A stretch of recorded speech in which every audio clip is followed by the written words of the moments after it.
Hello everyone. Welcome to Ken Studies. आज है 11th of October. Start करते हैं आज के एमसीक्यू क्वेश्चन। आज का फर्स्ट क्वेश्चन है, which company has recently signed a memorandum of understanding with the ministry of labour and employment to enhance employability accessibility in India. यहां पर आपसे पूछा जा रहा है, किस कंपनी ने हाल ही में भारत में रोजगार पहुंच बढ़ाने के लिए श्रम और रोजगार मंत्रालय के साथ एक समझौता ज्ञापन पर हस्ताक्षर किए हैं। आपके ऑप्शंस हैं अमेजॉन, फ्लिपकार्ट, मेक माई ट्रिप या फिर माइक्रोसॉफ्ट कॉरपोरेशन। और इस क्वेश्चन में आपका करेक्ट ऑप्शन हो जाएगा option A.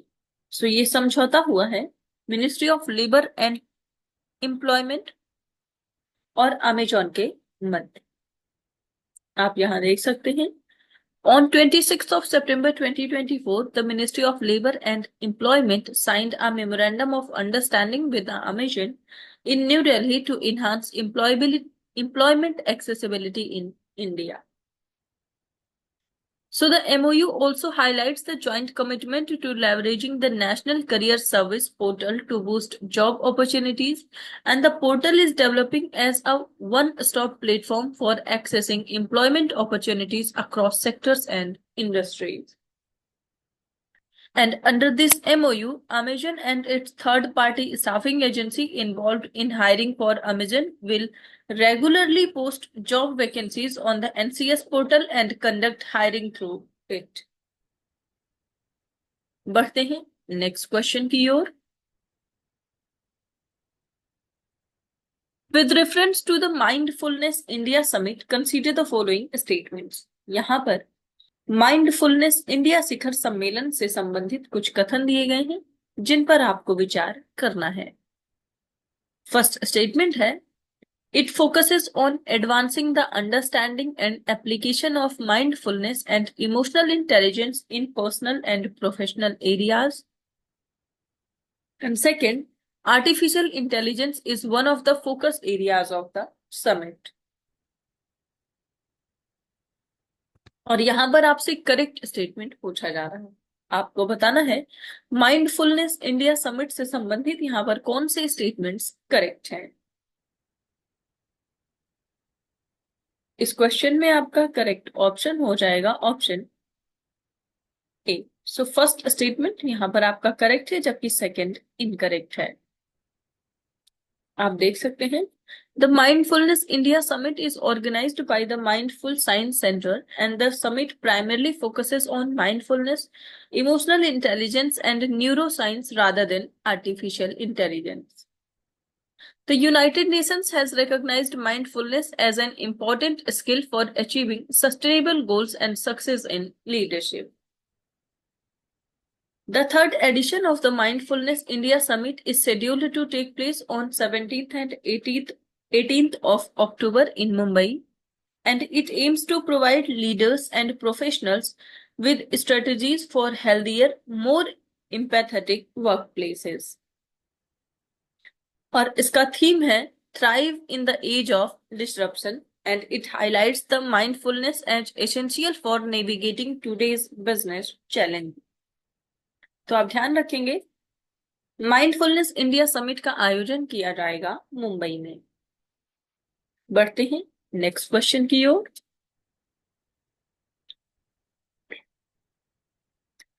What is India's position at the recently released World Talent Ranking 2024 by the Institute for Management Development? यहां पर आपसे पूछा जा रहा है, इंस्टीट्यूट फॉर मैनेजमेंट डेवलपमेंट द्वारा हाल ही में जारी विश्व प्रतिभा रैंकिंग 2024 में भारत का स्थान क्या है। आपके ऑप्शंस हैं 82nd, 116th, 39th या फिर 58th। और इस क्वेश्चन में आपका करेक्ट ऑप्शन हो जाएगा ऑप्शन डी। सो विश्व प्रतिभा रैंकिंग में भारत की जो रैंक है वो है 58।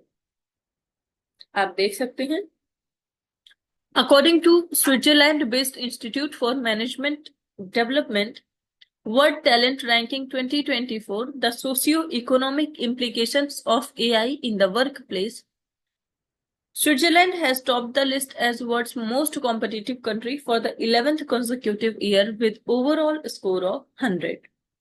And as per the report, India's ranking at 2024 IMD WTR has dropped by 2 places from 56th position in 2023 to 58th in 2024 with an overall score of 40.7.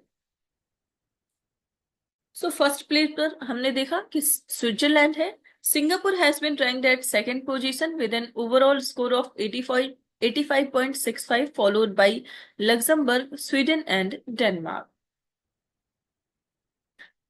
बढ़ते हैं नेक्स्ट क्वेश्चन की ओर.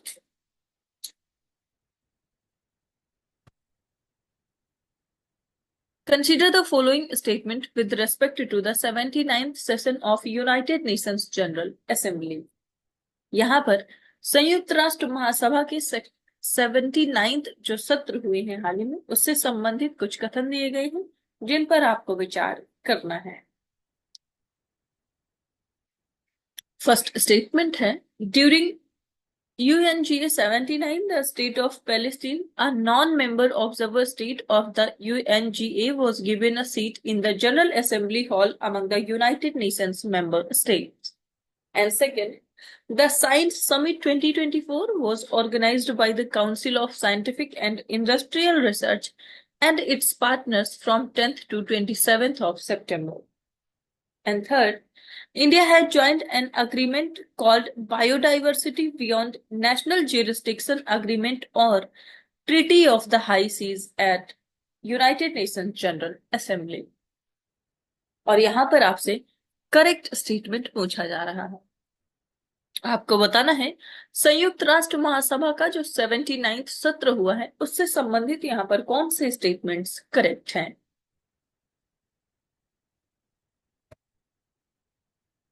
और इस क्वेश्चन में आपका करेक्ट ऑप्शन हो जाएगा option B. सो यहां पर आपका फर्स्ट और थर्ड स्टेटमेंट जो है वो करेक्ट है जबकि सेकंड इनकरेक्ट है. आप देख सकते हैं, The 79th session of the United Nations General Assembly was held from 10th to 30th of September at the United Nations headquarters in New York, USA. So the Council of Scientific and Industrial Research organized the CSIR for Connect, Collaborate, Converge and Convert 5C for Global Sustainable Development on 18th and 19th of September 2024 at the 9th edition of the Science Summit at the United Nations General Assembly 79. इसके साथ ही science summit की बात करें तो science summit 2024 was organized by the International Science Council and its partners from 10th to 27th of September. आप ध्यान रखेंगे United Nations general assembly का जो 79th सेशन हुआ है इसका आयोजन किया गया है न्यूयॉर्क में और इसका थीम रहा है unity in diversity for the advancement of peace, sustainable development and human dignity for everyone everywhere. बढ़ते हैं नेक्स्ट क्वेश्चन की ओर. Where will India host the joint naval exercise of Quad nations, including USA, Australia, Japan, starting from 8th of October? यहां पर आपसे पूछा जा रहा है भारत 8 अक्टूबर से शुरू होने वाले अमेरिका, ऑस्ट्रेलिया और जापान सहित जो क्वाड देश हैं इनके साथ संयुक्त सैनिक अभ्यास की मेजबानी कहां पर करेगा. आपके ऑप्शंस हैं मुंबई, कोची, विशाखापट्टनम या फिर चेन्नई. और इस क्वेश्चन में आपका करेक्ट ऑप्शन हो जाएगा ऑप्शन सी. सो इसका आयोजन किया जाएगा विशाखापट्टनम में. आप देख सकते हैं India is set to host the Malabar 2024 naval exercise from 8th to 18th of October in Visakhapatnam, involving the naval forces of Quad nations जिनमें शामिल हैं USA, ऑस्ट्रेलिया और Japan. So the exercise will span 11 days and includes both sea and harbor phases aimed at enhancing cooperation in the Indo-Pacific region.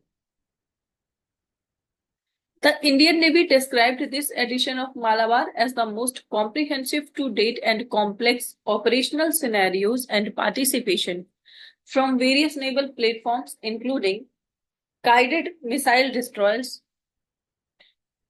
frigates, submarines, fighter aircraft, and helicopters. बढ़ते हैं next question की ओर. In which state will the 38th edition of the National Games take place? यहां पर आपसे पूछा जा रहा है राष्ट्रीय खेलों का जो 38वां संस्करण होगा वो किस राज्य में आयोजित किया जाएगा. आपके ऑप्शंस हैं उत्तर प्रदेश, उत्तराखंड, महाराष्ट्र या फिर गुजरात. और इस क्वेश्चन में आपका करेक्ट ऑप्शन हो जाएगा ऑप्शन बी. सो इसका आयोजन किया जाएगा उत्तराखंड में. आप देख सकते हैं The 38th edition of the National Games will take place in Uttarakhand from 28th of January to 14th of February 2025, and the announcement was made by the Indian Olympic Association. So the National Games of India consist of various disciplines in which athletes from different states of India participate against each other. And the objective of this game is to identify sporting talent who could represent the country at the Olympics. आप ध्यान रखेंगे national games का जो आयोजन होगा जनवरी 2025 में ये 38th addition है और इसका आयोजन किया जाएगा उत्तराखंड में. बढ़ते हैं नेक्स्ट क्वेश्चन की ओर. Which countries are participating in the IPSAMAR 8 joint naval exercise alongside India? यहां पर आपसे पूछा जा रहा है भारत के साथ इप्सामार 8 जो संयुक्त सैनिक अभ्यास है इसमें कौन से देश भाग ले रहे हैं. आपके ऑप्शंस हैं India, Russia and Brazil, India, Australia and south Africa, India, Brazil and Japan या फिर India, Brazil and south Africa. और इस क्वेश्चन में आपका करेक्ट ऑप्शन हो जाएगा ऑप्शन डी. सो जो इप्सामार 8 एडिशन का एक्सरसाइज है ये होगा इंडिया, ब्राजील और साउथ अफ्रीका के मध्य. आप यहां देख सकते हैं INS तलवार is participating in the IPSAMAR 8 naval exercise in Simonstown, South Africa, and INS Talwar is the part of the Indian Navy's Western Fleet under the Western Naval Command. So the naval exercise IPSAMAR involves the navies of India, Brazil, and South Africa, and it aims to enhance interoperability and strengthen cooperation among the three participating navies. And INS तलवार की बात करें तो it was commissioned on the 18th of June 2003 and plays a key role in India's naval operations. So आप ध्यान रखेंगे इप्सामार जो exercise है उसका आयोजन किया जाएगा साउथ अफ्रीका में. आज के करंट अफेयर सेशन में इतना ही. Thank you for watching. Do like, share and subscribe.